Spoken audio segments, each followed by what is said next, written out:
What's going on, ladies and gentlemen? This is GrindSchool TV, and this is the trade of the day. The reason why I believe IBM is my trade of the day is simply because IBM has been touching major resistance areas, and I believe that it's an easy trade to make right now. The reason why I say that is because IBM made a nice resistance line right here, which was tested right here. So the 6-month high was made on the 24th of February at 165, and then that level was tested again 1 month later on the 24th of March.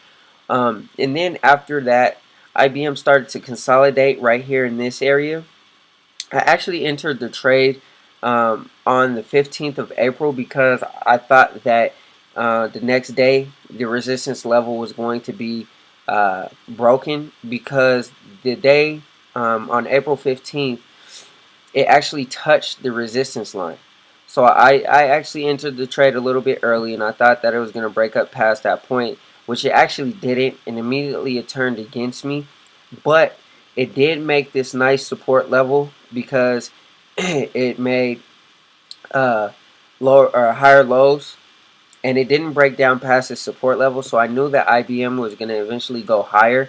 Uh, and the next day I was right. So IBM actually went a little bit higher, and it closed above this resistance level about 2 months later than its previous level, and it failed to cross past or close past the resistance level the next day, and it actually closed short of the resistance level. So I kind of felt as if it was going to continue to go higher. These two bars were just going to be a pullback, because this bar actually traded higher than previous 9 months, the 9-month gap that it had made, that I'll show you in a second. So I ended up being right. This was just a little short pullback, and the next day on the 23rd of April, IBM blew past this resistance level right here. So the next resistance point ended up being this 200-day moving average, which on the 23rd, IBM failed to pass, failed to cross. It closed a little bit short of the moving average, so I set my stop about $1 under the closing price on the 23rd. And the next day I actually got stopped out because IBM opened and then they immediately ran down and they ran back up to make this doji pattern on the 24th. And then they kind of consolidated a little bit for the next 2 days. They kind of moved sideways. And the next day on the 27th, next trading session on the 27th, IBM actually closed right at the 200-day moving average. So I decided to enter the trade on this day, and I set my strike price a little bit above the 200-day moving average. So I got filled on this day, and IBM actually moved above the 200-day moving average on the 28th. I was unsure how far I was going to go because I believed that it would have come back and tested the 200-day moving average. I just wasn't sure, so I set my stop once again $1 under the closing price that day. And once again, IBM closed or opened a little lower than the previous close, and they immediately ran down, and then they ran up and they closed higher. So I got stopped out here, and on these 2 days I profited very nicely. Luckily I did set my stop because the next day it ran back down and it tested this 200-day moving average once again, which now the 200-day moving average serves as a support level. So the next couple of days it kind of consolidated and moved sideways.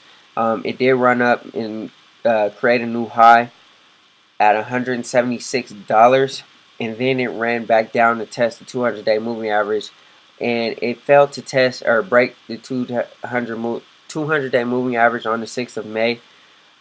So the reason why I call IBM my trade of the day is simply because I don't believe that IBM will break down past the 200-day moving average. We'll wait and see what happens tomorrow, but I believe that IBM will eventually hit $180 simply because IBM has a gap to fill, which took place about 9 months ago in October. Um, and the next resistance point is actually at $180.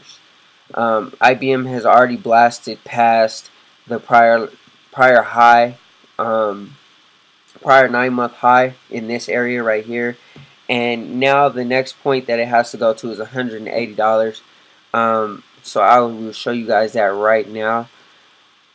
If you look here, right here in this area, October 17th, the price on that day closed at $180, $182. I'm sorry. And then the next day on the 20th, or the next trading session on the 20th, it actually closed at 169.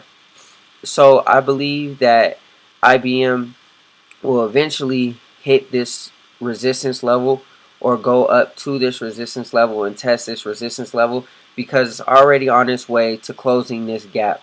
Like I said, I'm not 100% sure when IBM will close the gap, but I believe that it will close the gap fairly soon. So I don't believe that this will break down past the 200-day moving average, and I believe that IBM will continue higher. So that's why I believe that IBM is my trade of the day. Thank you for watching, you guys, and remember, idle time kills the grind. I'll see you guys soon.